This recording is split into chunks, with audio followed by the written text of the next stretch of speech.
ए सुख हूँ 10 मिनिटर सुख ए सुख पर आ कि नहीं बापा माँ बिना परामर्श रे बापा माँ आखिरे लुह दे जो पिला माने एमिति काम करती ना से माने केबे सुख रे रही पारिबेनी। देखो तो फर्स्ट ऑफ ऑल है कि लिव इन रिलेशनशिप रो माने कौन एटा आगो समस्ते बुझिबा दरकार याकू सुप्रीम कोर्ट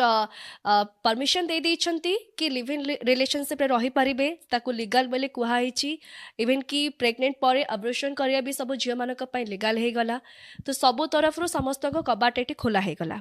तेणुक जी जहाँ चाहिए करेंगे लिव इन रिलेशनशिप माने एया कि समस्ते विवाह और लिव इन रिलेशनशिप पार्थक्य हूँ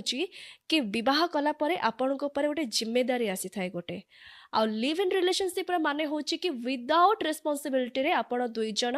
रही पारिबे सांग होके रही पारिबे बिना पेरेंट्स मानकर परमिशन रे आपण माने फुल्ली एंजॉय करि पारिबे ता माने हूँ लिव इन रिलेशनशिप। एटा कौन आम भारतीय संस्कृति रे स्वागत योग्य कि